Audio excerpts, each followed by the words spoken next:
जब भी हमें अपरिमेय संख्या सिद्ध करना होगा, हम क्या करेंगे, पहले उस संख्या को मानेंगे परिमेय संख्या।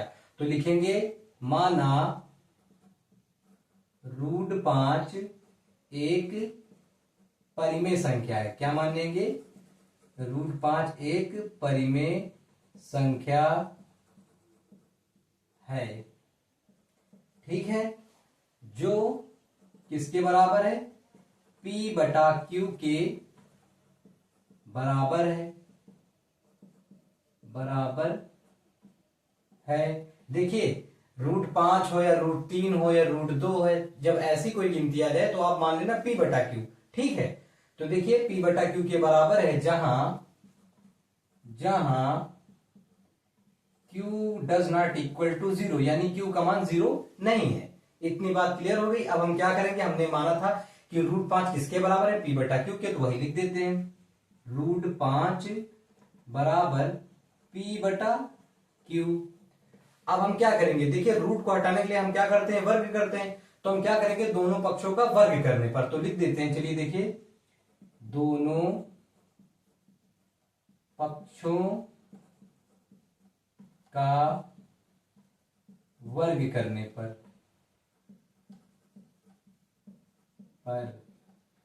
दोनों पक्षों का वर्ग करेंगे तो देखिए √5 का स्क्वायर बराबर P/Q का स्क्वायर। √5 का स्क्वायर करेंगे तो आ जाएगा 5 बराबर, और P का हो जाएगा P²/Q²। यहां तक सबको समझ में आ गया।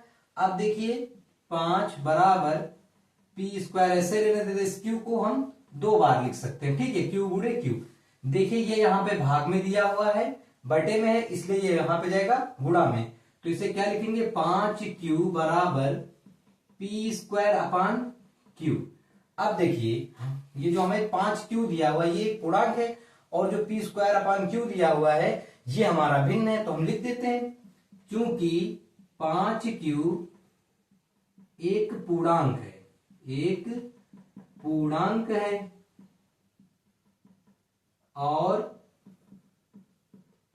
P²/Q एक भिन्न है। ठीक है, हम जानते हैं कि पूर्णांक और भिन्न बराबर नहीं होते, इसलिए हम क्या लिख देंगे, अतः 5Q does not equal to P²/Q। ठीक है, हमने माना था कि ये परिमेय संख्या और आ रहा है हमारा अपरिमेय संख्या, यानी हमने जो माना था वो हमने गलत मान लिया। तो हम क्या लिखेंगे कि अतः हमें विरोधाभास हुआ है। तो हम लिख देंगे, अतः हमें विरोधाभास हुआ है।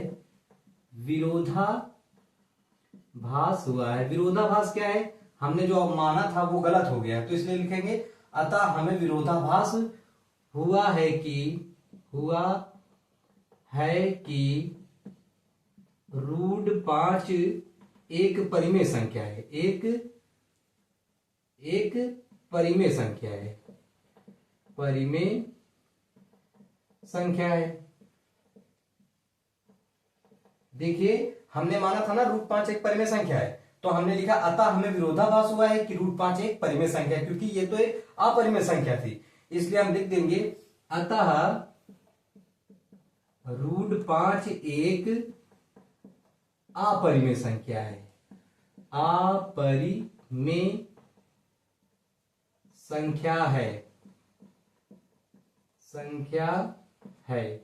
ठीक है, यही है आपका आंसर।